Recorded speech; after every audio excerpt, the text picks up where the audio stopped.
Hello everyone, कैसे हैं आप लोग। आज का जो लेक्चर है उसमें हम सेकंड जो टेस्ट हुआ है वेव एंड ऑसिलेशन का, उसका सॉल्यूशन वीडियो अपलोड कर रहे हैं या उनके सॉल्यूशन के बारे में बता रहे हैं। सबसे पहले हम बात करें जो आज के लेक्चर की शायद सबसे इम्पोर्टेंट बात है, वो ये है कि जो बच्चे हमारे वेव एंड ऑसिलेशन को देख चुके हैं या देख रहे हैं, क्योंकि नए बच्चे अभी देख रहे हैं, पुराने बच्चे जो हैं वो देख चुके हैं, तो उन्होंने एक बात रियलाइज़ की होगी कि लेक्चर को पढ़ के लिखना या उसको समझना एक अलग बात है, और पढ़े हुए कंटेंट से, समझे हुए कंटेंट से न्यूमेरिकल बनाना, न्यूमेरिकल की लैंग्वेज को समझना, समय पे न्यूमेरिकल करना, न्यूमेरिकल में गलत ऑप्शन ना भरना, ये एक अलग स्किल है। और एग्ज़ाम में इन दोनों ही स्किल्स की रिक्वायरमेंट है। बहुत सारे एस्पिरेंट ऐसे हैं जो हमने बात की कि सर हमारा प्रिपरेशन तो बहुत बेहतर हो गया, हमने कंटेंट को पूरा याद कर लिया, लेकिन हम एग्ज़ाम में बहुत अच्छा क्वालिफाई नहीं कर पाए या बहुत अच्छे क्वेश्चंस नहीं बना पाए। तो उसका प्रॉब्लम बस एक ही है, आपने क्वेश्चन प्रैक्टिस नहीं किया, आपको अपना कंटेंट यूज़ करना नहीं आता, आपको ये नहीं पता कि आपको अपने कंटेंट में पढ़ना क्या है। और यदि ये सारी स्किल्स आपके अंदर नहीं हैं तो माफ़ कीजिएगा, लेकिन ये आपका सिलेक्शन बड़े मुश्किल में आ जाएगा। तो इस वजह से हमने ये सोचा था कि जितने भी असाइनमेंट हम दे रहे हैं, चाहे इलेक्ट्रॉनिक्स का हो चाहे वेव एंड ऑसिलेशन का हो, उन सभी असाइनमेंट्स को हम टेस्ट के फॉर्मेट में दें। टेस्ट के फॉर्मेट में असाइनमेंट देने से क्या होगा, आप टेस्ट देंगे तो टेस्ट देने के बाद ये रियलाइज करेंगे कि हम इतने से नंबर ला पाए या हम इतने नंबर ला पाए, क्योंकि टेस्ट में जो क्वेश्चन दिए गए वो सारे एग्जाम पेपर के क्वेश्चन हैं, या ऑथेंटिक क्वेश्चन है, या किसी न किसी एग्जाम पेपर में पूछे गए क्वेश्चन हैं। और टेस्ट आपको ये बात समझा रहा है, बता रहा है कि जिस तरह के क्वेश्चन उसमें आए हैं उसी तरह के क्वेश्चन एग्जाम पेपर में भी आएंगे, ना तो उससे ज़्यादा लेवल आएगा ना उससे कम लेवल आएगा। हम ज़्यादा लेवल की बात नहीं कर रहे और हम कम लेवल की बात नहीं कर रहे, जो लेवल आपको दिया गया है वही लेवल आएगा, ठीक है। तो यदि उस एग्जाम पेपर में अच्छे नंबर बना पा रहे हैं तो आपके मेन एग्जाम में भी अच्छे नंबर आएंगे, और यदि आप उस एग्जाम पेपर में अच्छे नंबर नहीं बना पा रहे हैं तो आपके एग्जाम पेपर में भी नंबर नहीं बनेंगे। अब इस बात को इस वे में मत ले लेना, ये जो बात हम बता रहे हैं अच्छे नंबर या कम नंबर, वो इस इंटेंशन के साथ बता रहे हैं कि यदि आपके नंबर टेस्ट में कम आ रहे हैं, जैसे वेव एंड ऑसिलेशन के टेस्ट में इलेक्ट्रॉनिक्स के बजाय आपके थोड़े से कम नंबर आए, हमने सबके नंबर देखे, तो आप वेव एंड ऑसिलेशन के टेस्ट में नंबर कम आने की जो वजह है वो आप खुद जज करें। एक बच्चा हमसे बात किया पर्सनली कि सर हम इलेक्ट्रॉनिक्स का टेस्ट दिए और उस टेस्ट में हमने देखा कि हमको टाइम कम पड़ गया, और टाइम कम पड़ने की वजह से हम बहुत सारे क्वेश्चन को सॉल्व नहीं कर पाए, और हमारे नंबर 20-22 नंबर के आसपास आए थे उनके 40 में से। तो मतलब नेगेटिव मार्किंग, वैसे तो बता रहे थे क्वेश्चन ज़्यादा ठीक थे, लेकिन नेगेटिव मार्किंग करके उनके 20-22 नंबर के आसपास थे।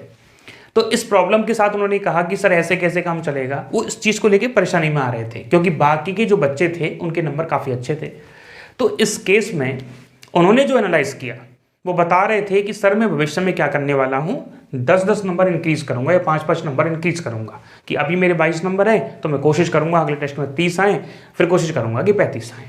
हम कहेंगे कि ये तरीका ठीक है लेकिन बहुत बेहतर नहीं है। टेस्ट में, एग्ज़ाम में या आपकी प्रिपरेशन को अच्छा बनाने के लिए ये तरीका ठीक हो सकता है लेकिन बहुत बेहतर नहीं हो सकता। उसका कारण क्या है? उसका कारण ये है कि तरीका ये बेहतर होगा कि आप ये देखें कि आपके नंबर कटे कहाँ। बात आया समझ में? आप टेस्ट देते हैं, जैसे उस बच्चे ने दिया, हमने पूछा भी कि आपके नंबर कटे किस वजह से, तो उसने 2-3 चीज़ें बताई कि सर पहला तो ये था कि जब मैं टेस्ट को चालू किया तो मेरे अंदर हेजिटेशन बहुत थी कि 25 मिनट हैं, हमको 20-22 क्वेश्चन सॉल्व करने हैं, ऐसा ना हो छूट जाए, ये हेजिटेशन थी। दूसरा क्या, सर मैं कैलकुलेशन करने में ज़्यादा समय ले रहा था, इस वजह से मैं क्वेश्चन पेपर को पूरा पढ़ ही नहीं पाया। और तीसरी वजह ये थी कि मेरे को कॉन्सेप्ट धुंधले धुंधले याद आ रहे थे, प्रॉपर वे में एक बार में कॉन्सेप्ट को नहीं लगा पा रहा था। तो आप नंबर बढ़ाने के चक्कर में ये जो प्रॉब्लम हुई है इसको नज़रअंदाज मत करो, प्रॉब्लम को अंडरलाइन करो कि अच्छा ये प्रॉब्लम है कि मैं कैलकुलेशन धीरे कर पा रहा हूँ। तो आप टेस्ट देने से पहले जब प्रैक्टिस कर रहे हैं तो अपनी कैलकुलेशन को फास्ट करने की कोशिश करें। आप ये देखें कि आपको हेजिटेशन किस वे में हो रही है, आप उस हेजिटेशन को दूर करने के तरीके इस्तेमाल कर सकते हैं। जैसे वैसे तो हमारा टारगेट यही है कि आप इस असाइनमेंट के थ्रू जो टेस्ट लिए जा रहे हैं उस टेस्टों की हेल्प से आप अपने हेजिटेशन को, जो एग्ज़ाम फियर होता है, उसको दूर हटा पाएँ और एग्ज़ाम फियर यदि आपको दूर हट गया ना, तो ये निश्चित समझिए कि आपके सिलेक्शन के चांसेस 50% तक बढ़ जाते हैं। क्योंकि बहुत सारे एस्पिरेंट आपने ऐसे देखे होंगे जो बहुत अच्छी तरीके से परफॉर्म कर सकते थे, लेकिन वहाँ एग्ज़ाम फियर की वजह से, तनाव की वजह से, एक क्वेश्चन गलत हो जाने की वजह से या एक क्वेश्चन गलत कर देने की वजह से पूरे एग्जाम पेपर को खराब हो जाता है या खराब कर देते हैं। तो क्या हुआ, लाइफ खराब हो गया ना। इतना समय तक इंतजार किया हमने, इतना मेहनत किया, फिर रिजल्ट क्या मिला, हम डिस्क्वालीफाई हो गए। और किसके बाद डिस्क्वालीफाई हुए, एक अच्छी मेहनत करने के बाद।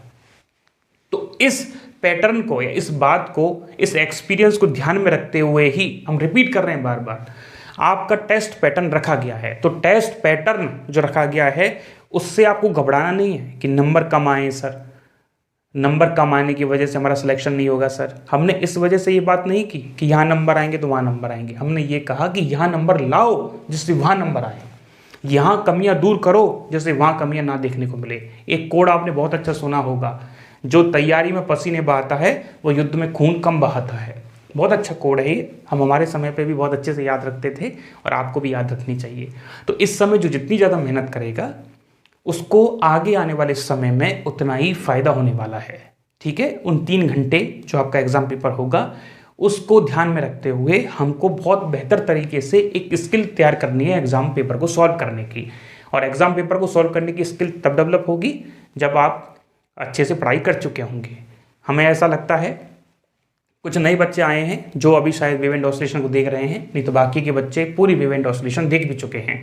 उम्मीद करते हैं अगला जो टेस्ट आपका होगा, हमने ये रखा है कि हमने देखा है आरपीएससी फर्स्ट ग्रेड में जो सिलेबस है, ठीक है, एग्जाम पेपर में जो क्वेश्चन पेपर है उसमें ड्राइवन ऑसिलेटर से और डैम्प्ड ऑसिलेटर से क्वेश्चन ज़्यादा पूछे जा रहे हैं। ठीक है, तो इस वजह से आपका एक टेस्ट और रखा है कि आप अपनी गलती को सुधार सकें।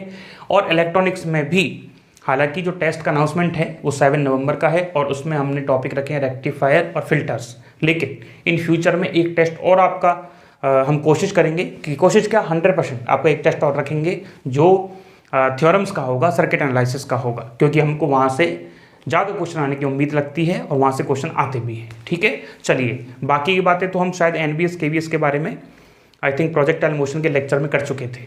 ठीक है, उसके बारे में बता दिया हमने कि किस टाइप से आपको सेंट्रल एग्जाम्स की प्रिपरेशन में फोकस करना है। चलिए ज़्यादा बातें नहीं करेंगे, आपकी और हमारी बात तो होती रहती है हर एक लेक्चर में।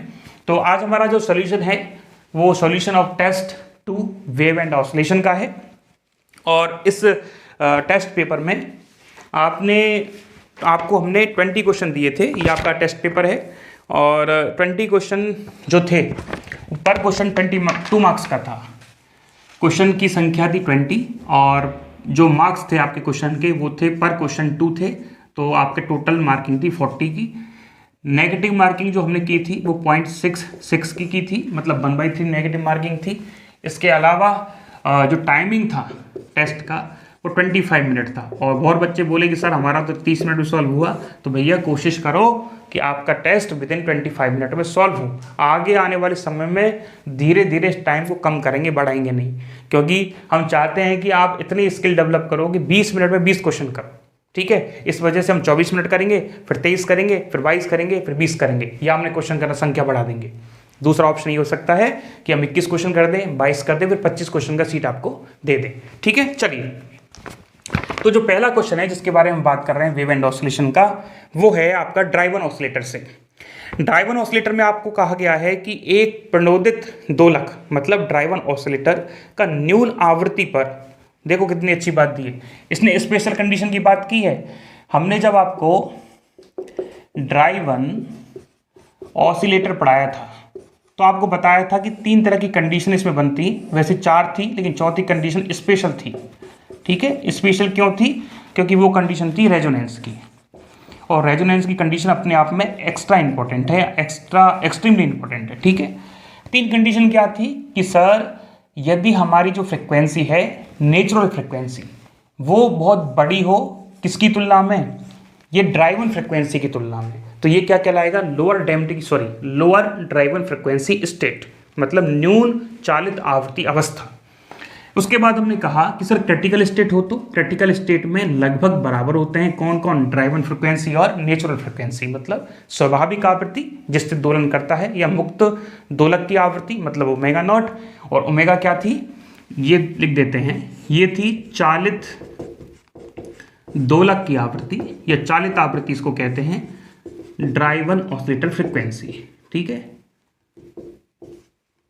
चलिए इसके अलावा लिख देते हैं यहाँ पे ड्राइवन ऑसिलेटर फ्रीक्वेंसी। और इसके अलावा ये जो फ्रीक्वेंसी थी ये थी नेचुरल फ्रीक्वेंसी, या नेचुरल फ्रीक्वेंसी के अलावा ये क्या थी, ये थी आपकी किसी भी मुक्त दोलक की आवृत्ति। तीसरी जो कंडीशन थी उसमें था ओमेगा नॉट, नेचुरल फ्रीक्वेंसी छोटी हो किससे, चालित आवृत्ति से, ड्राइवन फ्रीक्वेंसी से। तो हमारे क्वेश्चन में सबसे इंपॉर्टेंट बात कही गई है कि दोलक का न्यून आवृत्ति पर डिस्प्लेसमेंट। हमने यहां डिस्प्लेसमेंट निकाला, ये कौन सी है, न्यून आवृत्ति की स्थिति है। कौन सी है, न्यून आवृत्ति की स्थिति, मतलब लोअर फ्रीक्वेंसी स्टेट है। और न्यून आवृत्ति की स्टेट पर ये बताइए कि इसका एक्स नॉट कितना आता था सर, इसका एक्स नॉट आता था F naught upon omega naught का स्क्वायर। क्योंकि ओमेगा बहुत बड़ा था इसको हमने नेग्लिजिबल मान लिया था, आपको याद होगा, एक्स नॉट बराबर एफ नॉट अपॉन रूट, हाँ जी, omega not square minus omega square plus 4r square omega square. ये फॉर्मूला था डिस्प्लेसमेंट, सॉरी ये फॉर्मूला था एम्पलीट्यूड का, डिस्प्लेसमेंट के एम्पलीट्यूड का। कंडीशन क्या है, लोअर डैम्प्ड है, ओमेगा बहुत छोटा हो गया, ओमेगा को नेग्लिजिबल मान लो। तो जैसे ही आप ओमेगा को नेग्लिजिबल मानोगे तो क्या आएगा सर, ओमेगा नॉट स्क्वायर बहुत बड़ा है, ये हो गया छोटा, और ये भी क्या हो गया छोटा। आंसर क्या आ गया, सॉरी इसका स्क्वायर आता है भाई, है ना, ओमेगा नॉट स्क्वायर। तो ये हमारा रिजल्ट आता है। ठीक है सर, उसने कहा है उसके बाद कि सर लोअर डैम्प्ड की सिचुएशन पे अकॉर्डिंग टू क्वेश्चन आपसे कहा जा रहा है कि सर लोअर डैम्प्ड मतलब ओमेगा नॉट छोटा हो किससे, लोअर फ्रिक्वेंसी की स्टेट पे, तो ओमेगा नॉट बहुत बड़ा हो किससे, ओमेगा से, मतलब ये चालित आवृत्ति बहुत छोटी हो तो क्या कहलाएगा, न्यून आवृत्ति की अवस्था। और आपको इस पे डिस्प्लेसमेंट दे रखा है एक्स नॉट बराबर 0.01 × 10⁻² मीटर। उसके बाद कहा है कि विस्थापन का आयाम माना 100 हर्ट्ज पर 5 mm हो जाता है। तो कहने का मतलब ये दे रखा है नेचुरल फ्रिक्वेंसी पे ओमेगा नॉट बराबर 100 हर्ट्ज, और आपको दे रखा है डिस्प्लेसमेंट कितना 5 × 10⁻³ मीटर, मतलब 5 mm। तो पूछ रहा है विशेषता गुणांक बताइए। तो विशेषता गुणांक बताने से पहले हमको आप ये बताइए कि इस फ्रिक्वेंसी पर डिस्प्लेसमेंट क्या आता है। देखो इस फ्रिक्वेंसी पर डिस्प्लेसमेंट निकालने के लिए दोनों को बराबर रख दो, जैसे बराबर रखोगे ये 0 हो जाएगा ये वाला पार्ट। तो ये है ओमेगा जब बहुत छोटा हो ओमेगा नॉट से, और ये कब है, जब ओमेगा बराबर हो ओमेगा नॉट के। तो कितना मिलेगा, एफ नॉट अपॉन, ये तो 0 हो जाएगा, ये बचेगा 2r ओमेगा, और ओमेगा बराबर ओमेगा नॉट है तो ओमेगा नॉट लिख दो। अब एक काम करो, ये जो आया है इसमें इसका डिवाइड करो, ठीक है। तो डिवाइड करेंगे तो क्या आएगा, देखो जरा, एक्स नॉट, हाँ जी, upon omega less than omega naught की कंडीशन में, और दूसरा एक्स नॉट का डिवाइड कर दिया ओमेगा बराबर ओमेगा नॉट की कंडीशन में। तो ऊपर वाला हमने पहले लिखा, क्या लिखा देखो, एफ नॉट अपॉन, हाँ जी, ओमेगा नॉट स्क्वायर। उसके बाद हम लिखे F naught upon 2r omega naught. देखो एफ नॉट से एफ नॉट कट गया, ये कट गया, क्या लिख सकते हैं इसको, उसको लिख सकते हैं 2r अपॉन ओमेगा नॉट। और सर आपने पढ़ाया था हमको 1/2r बराबर क्या होता है, टॉ, मतलब रिलैक्सेशन टाइम, विश्रांति काल। तो क्या लिख सकते हैं इसको, 1/ओमेगा नॉट टॉ, और 1/ओमेगा नॉट टॉ क्या होता है सर, ये होता है क्वालिटी फैक्टर। Q बराबर क्या होता है, ओमेगा नॉट टॉ। कुछ आया समझ में। तो अब न्यूमेरिकल रह का गया है, अब तो Q आपसे पूछ रहा है, तो बड़ा सिंपल सा न्यूमेरिकल रह गया है, ये हम हटा देते हैं।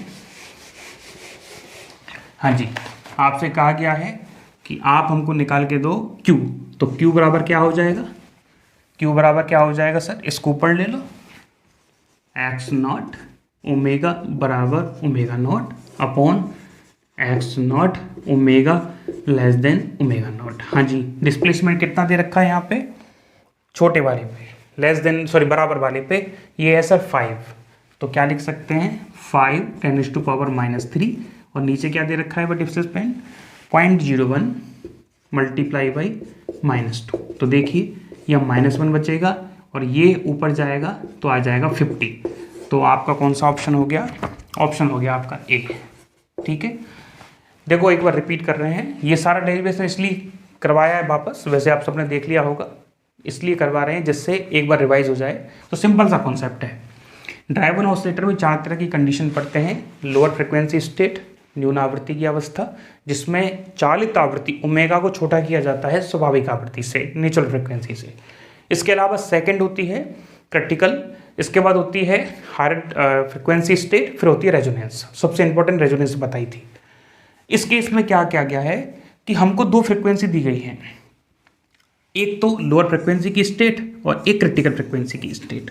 लोअर फ्रिक्वेंसी और क्रिटिकल फ्रिक्वेंसी की स्टेट के बारे में आपको याद होगा, लास्ट नोट में लिखवाया था हमने ये वाला फॉर्मूला। ये वाला लास्ट जब ड्राइवन ऑसिलेटर कंप्लीट हो गया था तो ये हमने एक फॉर्मूला लिखवाया था और एक न्यूमेरिकल भी आपको करवाया था। तो ये फॉर्मूला बहुत इंपॉर्टेंट है। मतलब हम क्रिटिकल स्टेट में जो डिस्प्लेसमेंट का एम्पलीट्यूड, ठीक है, आएगा x0, और लोअर फ्रिक्वेंसी स्टेट में जो एम्पलीट्यूड आएगा उसको हम डिवाइड करें, उनका रेशो निकालें, तो वो क्वालिटी फैक्टर के बराबर आता है। और क्वालिटी फैक्टर कैसे याद रखते हैं? सबसे अच्छा तरीका क्या है क्वालिटी फैक्टर याद रखने का? ω0 टॉ, और टॉ बराबर क्या होता है? 1/2r। तो ये जो फॉर्मेट है ये हमेशा याद रखना, ये बहुत इंपॉर्टेंट है। चलिए अब हम अगले क्वेश्चन की बात करते हैं। हाँ जी, देखिए अगला क्वेश्चन क्या कहता है आपसे। एक m द्रव्यमान का पिंड के स्प्रिंग बल नियतांक से लटकाकर दोलन करवाया जाता है। मतलब an object of mass m oscillating at the end of the spring with spring constant k। मतलब एक स्प्रिंग है और m द्रव्यमान का कण उससे लटका दिया है। ठीक है भाई, लटका दो। कहा जा रहा है कि दोलक का आयाम कैपिटल A हो, amplitude of oscillator is a capital A। तो बताइए अधिकतम वेग क्या होगा, मैक्सिमम वेलोसिटी क्या होने वाली है। तो चलिए हम एक्सप्लेन करते हैं आपको क्या रिजल्ट आएगा। वैसे तो अधिकतर बच्चों का ये सही होना चाहिए क्योंकि ये बहुत आसान क्वेश्चन है और सिंपल हार्मोनिक ऑसिलेटर से है। किससे है भाई? सिंपल हार्मोनिक ऑसिलेटर से। तो देखिए सेकंड क्वेश्चन की बात कर रहे हैं और सेकंड क्वेश्चन में आपसे कहा गया है कि हमको मैक्सिमम वेलोसिटी चाहिए। क्या चाहिए आपको? Maximum velocity. और आपको हमने खूब समझाया था कि इसको बड़े अच्छे से याद रखना, ये बहुत इंपॉर्टेंट है और आगे भी काम आएगा। कहाँ से आया सर? डिस्प्लेसमेंट आप पढ़ाए थे, x बराबर a साइन ω0t, और चाहो तो आप फाई और लगा सकते हो। डिस्प्लेसमेंट निकालना है तो क्या करोगे? डिफरेंशिएशन करोगे तो a ओमेगा, हाँ जी, cos ω t माइनस फाई। हाँ जी, आप चाहते हैं कि आपकी जो वेलोसिटी आई है वो मैक्सिमम आए, तो मैक्सिमम के लिए क्या करना पड़ेगा? cos ω t को 1 मान लो। तो इसको आप ऐसे भी तो लिख सकते हो ना, v0 cos ω t minus phi. और v मैक्सिमम क्या होगा? v मैक्सिमम होगा v0 के, क्योंकि ये 1 हो जाएगा, इसकी वैल्यू क्या है? a omega. और यदि ये ω0 है तो ω0 लिखोगे, a है तो a लिखोगे। चलिए दूसरा, डिफरेंशियल इक्वेशन से एक बात और हम जानते हैं, d2x/dt² प्लस k/m, पता नहीं आपको याद है कि नहीं, बराबर 0। क्या है ये differential equation of SHM motion है। क्या है? SHM मोशन की अवकलित समीकरण। ठीक है, ये है अवकल समीकरण होती है वैसे, अवकल समीकरण। तो अवकल समीकरण में इसको क्या मानते थे? ω0²। और ये आपको बताया था कि ये आरयू में क्वेश्चन आया हुआ है इसका, और आरयू के क्वेश्चन हमारे लिए इंपॉर्टेंट है। तो ω0² बराबर k/m। ठीक है, तो यहाँ देखो हमको ω0 दिख रहा है, तो ω0 बराबर क्या लिखोगे? √k/m। तो v0 कितना आ गया? v0 आ गया सर √k/m × a। ये लो जी, ये आपका आंसर आ गया सेकंड क्वेश्चन का। ऑप्शन कौन सा है भाई इसका? ऑप्शन ए है। कई सारे बच्चों ने क्या कर दिया, इसमें बड़े कंफ्यूज हो जाते हैं बच्चे, ऐसे कर देते हैं। ये लो जी सर, बात तो बराबर है। अरे गलत है, ये टाइम पीरियड होता है। टाइम पीरियड क्या होता है? यहाँ लिख देते हैं, टाइम पीरियड होता है 2π√m/k। ये कंफ्यूजन दूर कर लो। कंफ्यूजन कैसे दूर होगा? हमेशा इस बात को ध्यान रखो, कभी कंफ्यूजन नहीं होगा। सर k बराबर m ω0², हम भी इसी से याद रखते हैं। कंफ्यूजन होना स्वाभाविक है, एक में आ रहा है k/m, एक में आ रहा है m/k। तो आप यहां से याद रखो के बराबर एम ओमेगा नॉट स्क्वायर, फटाफट ओमेगा नॉट स्क्वायर निकाल दो, क्या आ गया के बाई एम। तो आपको पता चल जाएगा कि ओमेगा में लेता है के बाई एम और टाइम में लेना एम बाई के। चलिए अगला क्वेश्चन देखिए, क्वेश्चन नंबर 3। ये बहुत अच्छा क्वेश्चन था और बच्चे बहुत परेशान हुए, हालांकि ज़्यादातर बच्चों के क्वेश्चन सही है। यू तथा ई के मतलब स्थितिज ऊर्जा और गतिज ऊर्जा आपको दी गई है किसके लिए, एसएचएम मोशन के लिए। तो आपको क्वेश्चन नंबर 3 है, एसएचएम मोशन के लिए एक दी है आपको स्थितिज ऊर्जा, एक दी है आपको काइनेटिक एनर्जी मतलब गतिज ऊर्जा। आपसे कहा गया है कि प्रति चक्र औसत स्थितिज ऊर्जा और औसत गतिज ऊर्जा मतलब एवरेज वैल्यू ओवर ए साइकिल। आपको क्या करना है कि एक चक्कर के लिए यू एवरेज और काइनेटिक एनर्जी का एवरेज, इनके बीच में रिलेशन निकालना है। तो आपके ऑप्शन दे रखे हैं, आप सब सोचिएगा, जिसने टेस्ट नहीं दिया है और देख रहा हो वीडियो। तो ई एवरेज कौन सी है, ये है kinetic energy average is greater than U average. Option B kinetic energy average, अरे काइनेटिक एनर्जी का average is less than U average. Option C इधर लिख रहे हैं काइनेटिक एनर्जी का एवरेज बराबर यू एवरेज, और उसके बाद दिया है नन ऑफ दीज कि नहीं पता भैया, अपने हिसाब से देख लो आप। तो बताइए क्या ऑप्शन होना चाहिए। तो बड़ा सिंपल सा गणित है सर। सबसे पहले तो ये बताओ यू क्या होता है, वो होती है हाफ के एक्स स्क्वायर, बचपन से पढ़ते आ रहे हैं। और एक्स बराबर अभी अभी लिखा है एक्स बराबर ए साइन ओमेगा टी, फाई को 0 मान लो आप, फेज इनिशियल फेज 0 है। तो हम यहाँ लिख सकते हैं हाफ के ए साइन ओमेगा टी का होल स्क्वायर। क्या लिख सकते हैं 1/2 के a square sine square omega t. अब सब बच्चों को एक बात याद आ रही होगी, सर आपने पूरी ऑसिलेशन वेव्स में ये बहुत किया है, एवरेज निकाला है। और एवरेज निकाला है किसका, हमेशा टाइम वाले पार्ट का, क्योंकि हम टाइम वाले पार्ट के अकॉर्डिंग ही या टाइम के लिए ही, टाइम के रेस्पेक्ट में क्या निकाल रहे हैं, एवरेज निकाल रहे हैं। तो बाकी जो सबको बाहर कर देते थे आप और साइन स्क्वायर ओमेगा टी लगाते थे। इससे क्या होगा, हमेशा इसका एवरेज आपको कितनी बार बताया है कि हाफ ही होता है। तो क्या आएगा आंसर, यू एवरेज बराबर 1/2।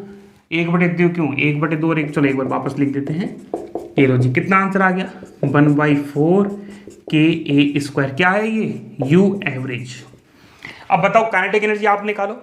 काइनेटिक एनर्जी में क्या करेंगे, हटा देते हैं इसको, चलो निकालो काइनेटिक एनर्जी कितनी आएगी फटाफट। काइनेटिक एनर्जी सॉल्व करो भाई, कितनी आएगी देखो बोर्ड पे। काइनेटिक एनर्जी कैसे निकालेंगे सर, काइनेटिक एनर्जी बराबर half M B square. What is the B, ये रहा सर बी। तो ये लिखो आप, क्योंकि इससे एग्जैक्ट समझ में आ पाएगा। एम, हाँ जी, a square omega square cos square omega t, मान लो इनिशियल फेज 0 कर लेते हैं।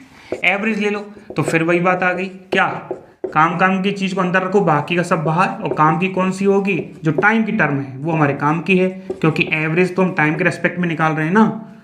तो इसको थोड़ा इस स्टाइल में लिख देते हैं, साइन स्क्वायर ओमेगा टी हो कॉस स्क्वायर ओमेगा टी हो, क्या आंसर आता है एवरेज का 1/2। तो बताइए काइनेटिक एनर्जी कितनी आ गई, 1/2 एम ओमेगा स्क्वायर ए स्क्वायर और 1/2। आप कहीं से बराबर तो नहीं आई, अरे कैसे नहीं आई, अभी अभी बताया नहीं आपको, ओमेगा सॉरी के बराबर क्या होता है, एम ओमेगा स्क्वायर बताया था। तो चलो 1/2 क्या लिख सकते हैं, के ए स्क्वायर और 1/2 और 1/2 कितना हो गया 1/4। चेक करो जरा दोनों बराबर आ रही है क्या, दोनों बराबर आ रही है, इसका मतलब ऑप्शन सी करेक्ट होगा। और इसमें भी हाँ जी सी ऑप्शन करेक्ट है। फटाफट इसको नोट करो, हम आपको अगला करवाते हैं। चलिए अगला देखिए, क्वेश्चन नंबर 4। क्वेश्चन नंबर 4 में क्या कहा गया है आपसे, देखिए जरा। 5 kg का एक पिंड, ये बहुत अच्छा क्वेश्चन है, ये बहुत अच्छा क्वेश्चन है, क्योंकि इसमें आपको ऐसा लगा होगा कि सर पोटेंशियल एनर्जी दे रखी है और आपने फटाफट डिफरेंशिएशन कर दिया होगा और आपका आंसर नहीं आया होगा। हालांकि ऑप्शन में हमने 16 और एम 5, अच्छा ऑप्शन भी शायद मिल जाएगा आपको, गलत करोगे तब। एग्जाम पेपर में यही होता है। कि वो ऑप्शन भी प्रेजेंट होता है जो हम गलती करते हैं, और इसमें भी शायद वैसा ही कुछ है। तो चलिए देखते हैं इस ऑप्शन के बारे में। क्वेश्चन सुन लो आप सब लोग। 5 kg का एक कोई बॉडी है, एक पिंड है, जिसका हमको पोटेंशियल के बारे में इंफॉर्मेशन दे रखी है, विभव क्षेत्र, और यही इसमें अंडरलाइन करने वाली बात है और अच्छी बात है। हमको क्या दे रखा है? पोटेंशियल, ना कि पोटेंशियल एनर्जी। और हमारे कंफ्यूजन ये हो जाता है कि हमको पोटेंशियल एनर्जी दे रखी है। तो क्वेश्चन नंबर बात कर रहे हैं चौथे की, आपको दे रखा है विभव क्षेत्र मतलब पोटेंशियल, कम से कम डायमेंशन तो देख लो। यदि डायमेंशन केवल एनर्जी लिखी होती, जूल लिखी होती, तो मान लेते कि पोटेंशियल एनर्जी दी है, लेकिन उसने डायमेंशन दी है जूल बटे केजी। क्या डायमेंशन है? जूल बटे केजी। जूल बटे केजी किसकी होती है? याद करो, ग्रेविटेशनल का। पोटेंशियल एनर्जी होती थी ग्रेविटेशन में जी एम अपॉन आर, ठीक है, माइनस में होती थी, वो एक बात अलग है। लेकिन ये क्या होती थी? पोटेंशियल एनर्जी, जिसका यूनिट आता था जे। हमको निकालना होता है विभव ऑफ ग्रेविटेशन। क्या करते थे? एकांक मास के लिए किया गया कार्य होता था, या एकांक मास को ग्रेविटेशन फील्ड में लाने के लिए किया गया कार्य। तो W बराबर क्या करते थे? ये U बटे एम। U किस में है? जूल में। एम किस में है? केजी में। तो पोटेंशियल की यूनिट क्या आ गई? जूल बटे केजी। और आपको दिया गया है B बराबर 8x² प्लस 200 जूल बटे केजी। तो स्पष्ट कह रहा है वो आपसे कि आपको क्या दिया गया है? पोटेंशियल। लेकिन क्या पूछ लिया आपसे? पोटेंशियल से टाइम पीरियड निकलवा रहा है। लेकिन आपको हमने जो पढ़ाया वो कभी पोटेंशियल से टाइम पीरियड निकालना पढ़ाया ही नहीं। आपको पढ़ाया स्थितिज ऊर्जा से टाइम पीरियड निकालना। किससे? पोटेंशियल एनर्जी से। और आपने कभी ये तैयारी की होगी इन पास्ट में, तो आपको ये रियलाइज होगा, ये पता होगा कि ये क्वेश्चन जो है पोटेंशियल एनर्जी से टाइम पीरियड निकालना, ये बहुत इंपॉर्टेंट होता है। क्लासिकल फिजिक्स का क्वेश्चन है, क्लासिकल मैकेनिक्स का। तो इस केस में हमको क्या बनाना पड़ेगा? टाइम पीरियड के लिए यू बनाना पड़ेगा। लेकिन फॉर्चुनेटली उसने मास बराबर आपको 5 kg दे रखा है। तो चलिए u बराबर क्या लिखेंगे? m into b. इस फॉर्मूले से u बराबर m इंटू बी। तो what is the m? 5 kg। What is the b? 8x² plus 200। Multiply कर दो, कितना आया? 40x² प्लस कितना आया? 1000। ये लो जी। अब क्या हो गया इसका यूनिट? अब इसका जूल होगा, क्योंकि मास से मल्टीप्लाई कर दिया। अब हम क्या जानते हैं? F बराबर minus del U upon del x से d U upon d x. जानते होंगे, बताया भी है। चलो तो क्या लिखेंगे? F बराबर minus D U upon d x से माइनस डिफ्रेंशिएशन करो 40 का 2x, और इसमें कोई x की टर्म नहीं है, तो क्या आ जाएगा? 0। क्या लिख सकते हैं? माइनस, हाँ जी, 80x। F बराबर, ये क्या बता रहा है? ये कह रहा है कि साहब आप मेरी तुलना कर दो इसके साथ, माइनस के एक्स के साथ। यहाँ से भी आ जाएगा, और डबल डेरिवेटिव करेंगे ना, वहाँ से भी आ जाएगा, सेम आएगा। दोनों तरीकों से बता देंगे। तो तुलना करोगे तो F बराबर F है, X बराबर X है, माइनस बराबर माइनस है। इसका मतलब K बराबर क्या है? 80। लेकिन सर K बराबर तो आपने अभी लिखवाया था m ओमेगा स्क्वायर। हमने आपको वीडियो में कई बार कहा था कि K बराबर m ओमेगा स्क्वायर से क्वेश्चन RPSC फर्स्ट ग्रेड हो आता ही आता है, चाहे इस फॉर्मेट में आए, चाहे टाइम पीरियड के फॉर्मेट में आए, या किसी और फॉर्मेट में आए। क्योंकि हम जब आपको 11th क्लास में SHM पढ़ाएंगे तो आपको बताएंगे कि m ओमेगा स्क्वायर अपने आप में कितना इंपॉर्टेंट है। m ओमेगा स्क्वायर से स्प्रिंग के क्वेश्चन सॉल्व होते हैं, सिंपल पेंडुलम के क्वेश्चन सॉल्व होते हैं, काइनेटिक एनर्जी सॉल्व होती है, पोटेंशियल एनर्जी सॉल्व होती है, टाइम पीरियड कैलकुलेट होता है। बहुत इंपॉर्टेंट है ये फॉर्मूला, इसलिए इसको तो हमेशा याद रखो और लिख दिया करो। बार बार हम लिखते हैं, इसका मतलब यही होता है कि चीज़ें आपको याद हो जाएं। तो K बराबर 80 आया। इसका मतलब सर आप ये लिखना चाहते हो ना? हाँ जी, ये लिखना चाहते हैं। तो ओमेगा स्क्वायर बराबर कितना? 80 बटे m, और ओमेगा बराबर कितना? Root 80 by m। What is the m? Sir m is the 5। Okay, तो 80 अपॉन 5 कितना आया सर? ये आ गया सर, ऐसे समझो आप, ये आ गया 16। और 16 का क्या होता है ओमेगा? 16 का तो 4 होता है। लेकिन 4 ओमेगा आया है, टाइम पीरियड नहीं। सर ओमेगा बराबर क्या होता है? 2 पाई अपॉन टी होता है। तो इसका मतलब ये 4 है ना? हाँ सर। तो टी कैसे कर निकालेंगे? 4 बटे सर 2 पाई से ऐसे निकालेंगे ना, सॉरी, टी कैसे निकालेंगे? 2 पाई बटे 4 से। 2 पाई कितना होता है? 6.28, मतलब 3.14 गुणा 2 बटे 4। हाँ जी करो, 1 कितना आया? 6 में जाएगा एक बार, और बाकी का बचेगा 2, 22, दैट इज 4 3 12 नहीं, दैट इज 5 20 और तो 1.57 सेकेंड। ये लो जी, आपका ऑप्शन आ रहा है ए। कितना बढ़िया क्वेश्चन है, मतलब इतना देखने में तो इजी लग रहा था, बाकी का ठीक ठाक है। चलिए, तो कहने का मतलब इस क्वेश्चन ने आपको क्या सिखाया? इस क्वेश्चन ने आपको ये सिखाया कि आप हमेशा क्वेश्चन को पहले अच्छे से पढ़ें। जैसे कि इस क्वेश्चन को पढ़ने में हम रिपीट कर रहे हैं क्योंकि ये बात बहुत इंपॉर्टेंट है। इस क्वेश्चन को पढ़ने में हम गलती क्या कर दिए थे कि हम पोटेंशियल एनर्जी पढ़ लिए होंगे आप। नहीं, क्वेश्चन को अच्छे से पढ़ो, क्वेश्चन पढ़ना इंपॉर्टेंट है। यदि इसको नहीं पढ़ोगे तो गड़बड़ कर दोगे। चलिए अगले क्वेश्चन की बात करते हैं। अगला क्वेश्चन है आपका, सर ये तो थ्योरेटिकल क्वेश्चन था और इसको वही स्टूडेंट सॉल्व कर सकता है अगले क्वेश्चन को जिसने बहुत अच्छे से वेव एंड ऑसिलेशन को पढ़ा होगा, बहुत अच्छे से डिटेल में। डिटेल का मतलब जो आपको समझाया गया है ना, आपने हमारी बात को ध्यान से सुना होगा हर एक बात को, तो उसका ये क्वेश्चन बहुत ईजी होगा क्योंकि हमने नोट लगा के शायद ये बात लिखवाई भी थी पूरी कि काम कैसे करना है इसमें। देखो, ये है ड्राइव ऑसिलेटर का क्वेश्चन और थ्योरेटिकल क्वेश्चन है बहुत गजब का। और आपको बता दें कि ये जो क्वेश्चन है ना वो आरपीएससी 2015 का क्वेश्चन है। आरपीएससी 2015 का क्वेश्चन आपको ये दिया गया है, ठीक है। बहुत अच्छा क्वेश्चन है, ध्यान से सुनो।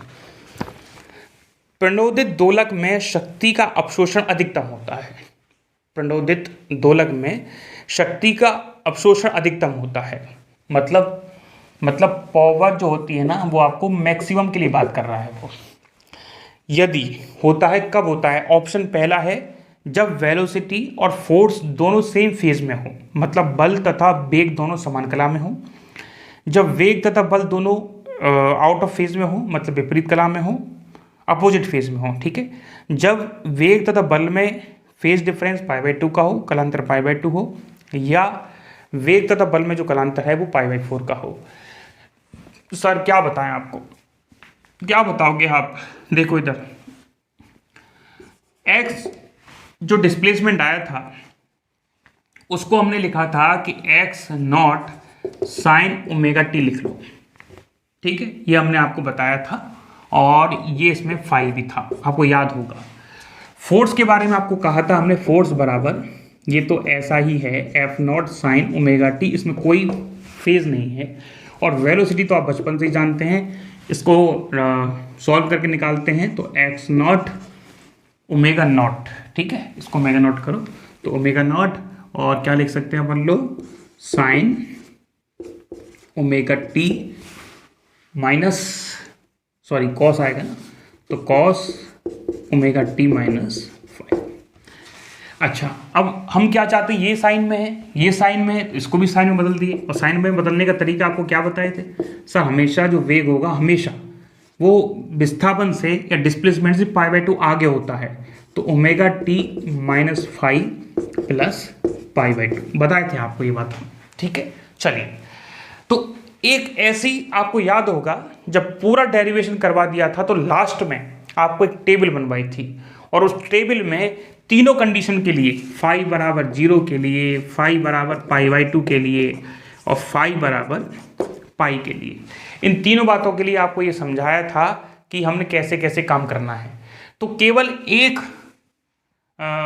फाई बराबर π/2, केवल फाई बराबर π/2 ही ऐसा कंडीशन थी जिस पर हमको पावर क्या मिलती थी, F0 x0 ω/2 और साइन फाई।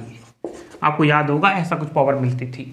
तो फाई बराबर जब π/2 होता था तो पावर मैक्सिमम होगी कि नहीं होगी, क्योंकि ये तो हो गया 1, तो यहाँ क्या होगी, पावर मैक्सिमम होगी F0 x0 ω/2। और ये पावर मैक्सिमम है, तो अब हमको क्या करना है, इस पावर के करस्पॉन्डिंग वेलोसिटी को चेक करना है और फोर्स को चेक करना है, ठीक है। ये पावर आती थी। अब फोर्स को फाई बराबर π/2 पे जरा देखना। सर फोर्स में तो कोई फर्क ही नहीं पड़ता, फाई कुछ ना कुछ भी हो, क्योंकि फोर्स में तो फाई आता ही नहीं है ना, ठीक है। तो बताइए फाई का वैल्यू वहां फर्क पड़ता है क्या? कहाँ? v बराबर वहां, सर वहां पड़ेगा। कितनी आएगी बताइए? यहाँ आएगा v बराबर x0 ωt, इसको π/2 लिख दो, प्लस π/2 है। सर ये तो कट गया, हाँ तो कट गया तो कोई बात नहीं, x0 ω0 और अरे कॉस तो लिखा ही नहीं, कॉस तो भूल ही गई ना, नहीं कॉस क्यों आएगा, साइन आएगा अब तो, जब फेज लगा दिए तो साइन ओमेगा टी। बोलते क्यों नहीं हो भाई? गलती कर रहे तब भी नहीं बोलोगे, बहुत अच्छे बच्चे हैं। साइन ओमेगा टी, इसका वैल्यू π/2 प्लस, कट गया, कितना आया? Sign omega t. अब चेक करो, चलो डिस्प्लेसमेंट भी लिख दो, ये बुरा मान जाएगा। डिस्प्लेसमेंट क्या आएगा इस कंडीशन पे? Sine omega t minus π/2।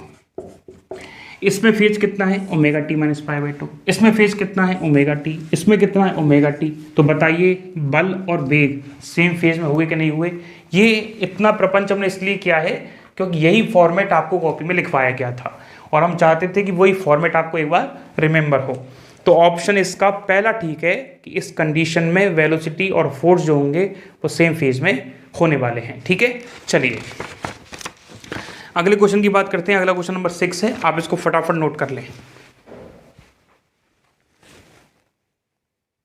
हाँ जी, देखिए बोर्ड पे क्वेश्चन नंबर 6 है कि ये भी ड्राइवन ऑसिलेटर से है कि यदि किसी ड्राइवन ऑसिलेटर में जो ड्राइवन फोर्स है, प्रणोदित बल है, चालित बल है, वो दोलक को ऊर्जा का अधिकतम स्थानांतरण करता है। मतलब प्रणोदित दोलक में चालित बल द्वारा दोलक की या दोलक को ऊर्जा का अधिकतम ट्रांसफर कब होता है? रेजोनेंस की कंडीशन में, अनुनाद की स्थिति में, न्यून अवमंदन की स्थिति में, मतलब लो डैम्पिंग सिचुएशन में, हायर डैम्पिंग सिचुएशन में, या हमेशा। तो आपको समझाया था, ज़्यादा डिटेलिंग में यहाँ जाना ठीक नहीं है क्योंकि हम आपको अच्छे से समझा दिए थे कि सर अधिकतम ऊर्जा, तो आपको बताए थे कि सर अधिकतम ऊर्जा का ट्रांसफ़र निकालना होता है ना, तो आप क्या करो, आप फ्रीक्वेंसी सॉल्व करने के बाद पूरा डेरिवेशन सॉल्व करवाया था और सॉल्व डेरिवेशन करवाने के बाद कहा था कि एक फ्रीक्वेंसी ऐसी है जिस पर हमारे काइनेटिक एनर्जी या ऊर्जा में अधिकतम मिलती है, ऑसिलेटर की ऊर्जा अधिकतम होती है।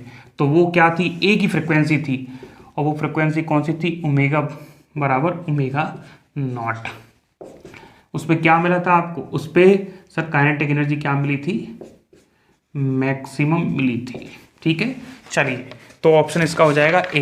ये बड़ा सिंपल सवाल था।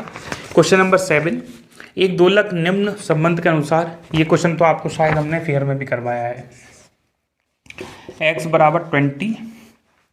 ये क्वेश्चन तो भाई किसी का गलत भी नहीं होना चाहिए क्योंकि इस पैटर्न का क्वेश्चन हमने आपको करवा भी दिया था और शायद हमने ये तो यूट्यूब पे भी दिया है, तो ये क्वेश्चन तो सबका ठीक होना चाहिए।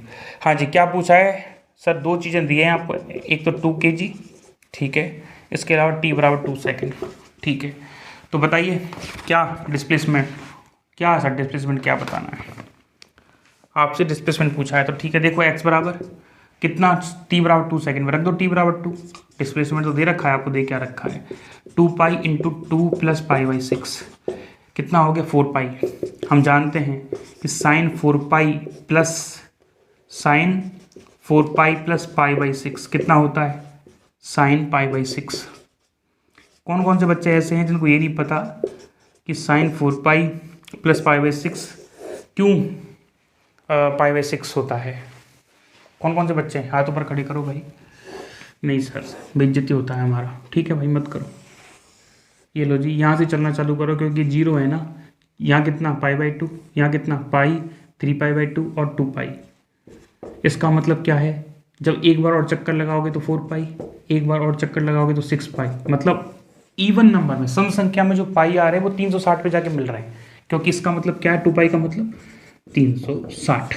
ठीक है, तो पहली बात हमेशा ध्यान रखो, बहुत बच्चों वाली बात बता रहे हैं लेकिन ध्यान रखना, π/2 और 3π/2 पर ही साइन कॉस में बदलता है, कॉस साइन में बदलता है। ठीक है, लेकिन पाई और 2 पाई पर, मतलब 180 और 360 के किसी भी मान पर, 4 पाई 6 पाई पे कभी साइन चेंज नहीं होता। इसका मतलब ये तो तय हो गया कि 4 पाई है तो साइन यदि है हमारा एंगल तो साइन ही रहेगा, कॉस है तो कॉस ही रहेगा। ठीक है, अब बात है प्लस π/6 की। तो देखो ये कौन सा क्वाड्रेंट है? फर्स्ट है, इसमें सभी पॉजिटिव होते हैं।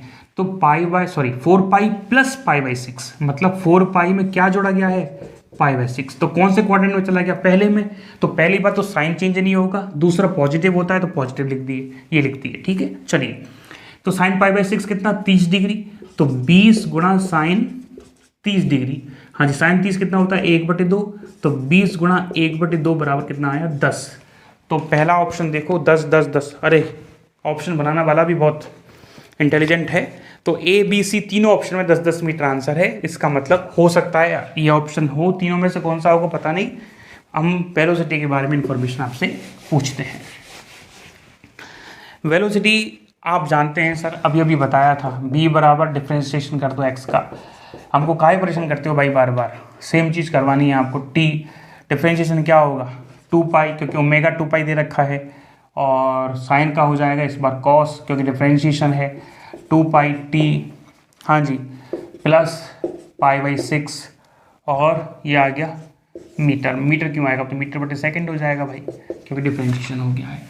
हाँ जी, सीधा सीधा क्या लिख सकते हैं 40 पाई लिखो कॉस 2 पाई। टी कितना है 2 सेकंड पे निकालना है ना वेलोसिटी, कितने सेकंड पे 2 सेकंड पे, तो टी 2 सेकंड लिख दिए और π/6 लिख दी। अरे सर ये तो फिर 4 पाई प्लस π/6 बन गया, तो 4 पाई पे कॉस बदलेगा नहीं, π/6 में पॉजिटिव होगा। तो क्या लिखोगे 40 पाई मल्टीप्लाई बाई बोलो, मल्टीप्लाई बाई बोलोगे तो आ जाएगा कॉस π/6, मतलब कॉस कितना 30 डिग्री, और कॉस 30 होता है √3/2, कितना होता है √3/2, कितना आ गया भाई 20।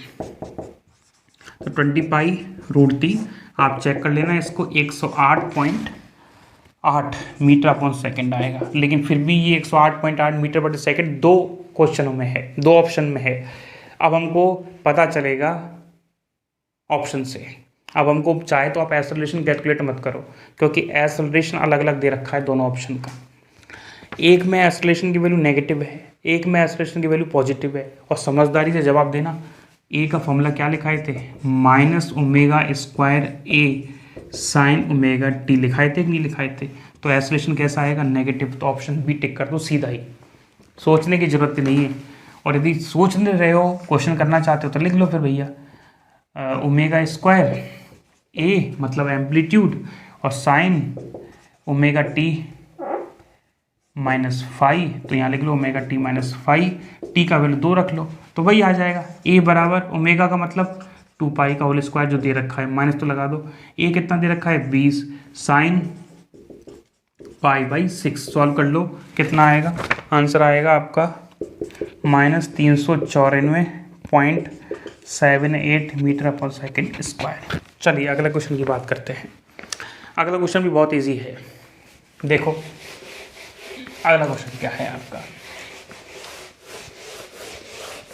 देखो बोर्ड पे एक 8वां क्वेश्चन दे रखा है आपको। एक सिंपल हार्मोनिक मोशन में, ये SHM से है, 1 सेकंड इसका आवर्तकाल है। तो SHM मोशन कोई भी क्वेश्चन कर रहा है, कोई भी पार्टिकल कर रहा है, उसने दिया है कि उसका आवर्तकाल है 1 सेकंड का। ठीक है सर, 1 सेकंड हमको समझ में आ गया। उसने कहा है कि सर 1 सेकंड जब आवर्तकाल है तो इसका आयाम जो है, मतलब मैक्सिमम डिस्प्लेसमेंट जो है वो 10 एंगस्ट्रम दे रखा है। ठीक है सर, 10 एंगस्ट्रम भी हो सकता है, 10 सेंटीमीटर भी हो सकता है, 10 मीटर भी हो सकता है। ठीक है, 10 दोलनों के पश्चात, कितने ऑसिलेशन के बाद 10 ऑसिलेशन के बाद, 10 दोलनों के बाद, ठीक है सर, 10 दोलनों के बाद इसका आयाम घटकर आधा रह जाता है, मतलब 5 हो जाता है, 5 एंगस्ट्रम, 5 एंगस्ट्रम हो जाता है। कहने का मतलब यदि ये a है तो कितना रह जाएगा a/2। अरे नहीं, ये क्वेश्चन SHM से नहीं है, ये क्वेश्चन डैम्प्ड ऑसिलेटर से है। ये कह रहा है कि बताइए विश्रांति काल टॉ क्या होगा, और टॉ बराबर क्या होता है 1/2r। सॉरी नहीं, ठीक है 2r होता है, लेकिन ये किसके लिए होता है, केवल वेलोसिटी के लिए। आपको खूब कहा था कि एक्सेलरेशन एम्पलीट्यूड में क्या आता है फॉर्मूला -r, a बराबर a0 e⁻⁻RT। बाकी की सब में वेलोसिटी में एनर्जी में कितना आता है -2RT। ठीक है, तो यहाँ रिलैक्सेशन टाइम क्या होगा, तो क्या लिखेंगे रिलैक्सेशन टाइम फॉर एम्पलीट्यूड, मतलब आयाम के लिए विश्रांति काल, क्या लिखेंगे सर t टॉ बराबर 1/r। ठीक है, यहाँ 2r नहीं होगा, ये किसके लिए है, ये एनर्जी के लिए है और वेलोसिटी के लिए है। तो चलिए ये वाला फॉर्मेट, हाँ जी, t समय के बाद कितना मिल गया आपको a का मतलब a/2, आधा हो गया, वो आधा हो गया। क्या लिखेंगे a0 मतलब ए जो उसका मैक्सिमम है ई की पावर माइनस आर, टी का वैल्यू कितना है 10 दोलनों के बाद, एक दोलन में समय कितना 1 सेकेंड, तो 10 दोलनों में कितना समय 10 सेकेंड, तो 10 का गुणा कर दिए। ठीक है, इसको सॉल्व करो भाई। सर इसको सॉल्व करना नहीं आता, बस यहाँ तक तो हम ही कर लिए थे। चलो बढ़िया है, आधी जंग जीत गए आप। अब आधी देख लो कैसे जीतेंगे, देखो ध्यान से। सबसे पहले हम इसको वापस लिख रहे हैं जिससे आपको एग्जैक्ट चीज़ें समझ में आए। टी कितना है सर 10 दोलनों में टाइम 10 सेकंड का, बात आपको समझ में आ गया ना। एक दोलन में 1 सेकंड, तो 10 दोलनों में 10 सेकंड, तो 10 सेकंड के बाद ही तो पूछ रहा है। ठीक है, तो 10 सेकंड के बाद कितना रह गया, आधा, ए से ए कट गया, तो 1/2 ई की power minus r multiply by 10। दोनों को उल्टा कर लो। ठीक है, उल्टा का मतलब इसको 2 ऊपर लेके जाओ, 2 आ जाएगा। उल्टा करेंगे तो किस में हो जाएगा, प्लस में हो जाएगा। उल्टा नहीं करना चाहते, इसको यहाँ ले आओ, इसको यहाँ ले आओ, इसको नीचे लेके जाओगे तो 1/e की पावर माइनस आर इंटू 10, इसको इधर लेके जाओगे तो 2 हो जाएगा। अब इसको ऊपर ले जाओ, वही आ जाएगा। ठीक है, चलिए दोनों तरफ एंटी लॉग ले लो। जब एंटी लॉग लेते हैं तो जिधर ई नहीं होता वहाँ लॉग आ जाता है ई बेस पे, और यहाँ क्या होगा, ई हट जाएगा r into 10। Log e base पे 2693 होती है वैल्यू। ठीक है, क्या होती है 693, और आर गुणा क्या होता है 10, तो आर बराबर कितना 693/10। एक काम करो, आपको क्या निकालना है, रिलैक्सेशन टाइम टॉ बराबर 1/r, तो टॉ बराबर 1/r मतलब 10/693, और ये आ रहा है कितना, ये ऑप्शन आएगा आपका 14.43 सेकेंड। ठीक है, बड़ा आसान सा है, सॉल्व कर लेना। आगे बढ़ें भाई, चलो। तो अगला जो क्वेश्चन है इसका ऑप्शन आ रहा है ऑप्शन ए 14.43 सेकेंड। अगला क्वेश्चन कौन सा है सर, अगला क्वेश्चन है क्वेश्चन नंबर 9। ये तो बड़ा आसान सा क्वेश्चन है। अवमंदन गुणांक की इकाई क्या होगी, देखो अवमंदन गुणांक की इकाई होती है सेकंड इनवर्स 1/सेकेंड। आर बराबर अभी देखे ना आप, ये निकाले, देखो यहीं से आया हो ये, मान लो आर बराबर क्या लिख सकते हो 1/टॉ। टॉ रिलैक्सेशन टाइम बताया था, कहने का मतलब सेकेंड ही तो होता है, सेकंड इनवर्स लिख सकते हो। कई बच्चों को ये कन्फ्यूजन हो जाता है कि सर आर को अवमंदन नियतांक कहते हैं गुणांक कहते हैं। जहां अवमंदन नियतांक आए वह आर होता है, गुणांक पे होता है लैम्बडा। लेकिन अकॉर्डिंग टू क्वेश्चन ये ऑथेंटिक है, हमने नहीं बनाया। इस क्वेश्चन में अवमंदन गुणांक लिखा है, लेकिन ध्यान रखना एक भी मात्रक, सिंगल जो मात्रक है ना लैम्बडा का, वो आपको kg/सेकंड नहीं दे रखा। kg/सेकंड एक भी मात्रक दे रखा होता है ना तो क्वेश्चन गलत हो जाता। इसलिए हमने चारों ऑप्शन पहले चेक कर लिए थे कि इसमें कहीं भी kg/सेकंड मात्रक नहीं है, और kg/सेकंड मात्रक नहीं है इसका मतलब क्या है कि हमने जो अवमंदन गुणांक लिखा है ना वो ठीक लिखा है, क्योंकि इसमें एक ही मात्रक बन सकता है, वो सेकंड इनवर्स है, उसी को आपको टिक करना है। ठीक है, और भी कोई बात है तो ग्रुप पे आप डिस्कस कर सकते हो, ग्रुप आपके लिए खुला हुआ है। क्वेश्चन नंबर 10 है, उसमें आपको ये क्वेश्चन हमने आपको फेयर में करवाया है, तो यहाँ बहुत ज़्यादा परेशान होने की आवश्यकता नहीं है, फिर भी फॉर्मूला लिख देते हैं। क्वेश्चन नंबर 10 में कहा गया है कि काइनेटिक एनर्जी और पोटेंशियल एनर्जी की वैल्यू बराबर कब होगी। ठीक है, समान कब होगा, तो इसका मतलब यही चाहते हैं। काइनेटिक एनर्जी कितनी होती है, हाफ के m omega square a² minus x², ये होती है। ध्यान रखना उसने पोजीशन पूछी है, क्या पूछी है उसने, पोजीशन। तो जब पोजीशन पूछी जाए या x की वैल्यू पूछी जाए तो आपको sin ω t cos ω t वाला नहीं रखना है, क्योंकि डिमांड हमारी है पोजीशन की है। पोटेंशियल एनर्जी क्या होती है, half m omega square x², ये बराबर है उसने कहा है, तो ये कट गए। तो बताइए a² माइनस x² बराबर कितना, x², इसको उधर ले जाओ तो a² बराबर कितना 2x², x² बराबर कितना a²/2, तो x बराबर कितना प्लस माइनस a/√2। ऑप्शन कौन सा है, ऑप्शन है सर सी। ठीक है, सबका सही होगा ये। ठीक है, देखो जिसने हमारी बात को ध्यान से सुना होगा, जब हमने आपको अवमंदन पढ़ाया था तो 3-4 तरह की कंडीशन बताई थी, लोअर डैम्प्ड की सिचुएशन, क्रिटिकल डैम्प्ड की सिचुएशन और हायर डैम्प्ड की, मतलब लो अवमंदन या न्यून अवमंदन, क्रांतिक अवमंदन और अति अवमंदन। तो उस कंडीशन में आपसे कहा था कि अति अवमंदन का मतलब क्या है कि जब किसी भी पेंडुलम को आप पानी में गति करवाओ, तो पानी में जब हम गति करवाते हैं, इसको नोट करो आप, समझाते हैं आपको क्या होता है अति अवमंदन का मतलब।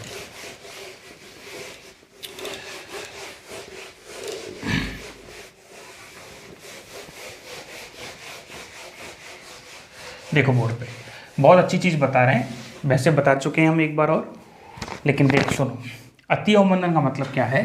जैसे आपने डिस्प्लेसमेंट पढ़ा था, अवमंदन की कंडीशन में क्या आया था, याद होगा आपको याद नहीं है तो कोई बात नहीं, लेकिन कुछ इस तरह का डिस्प्लेसमेंट आया था।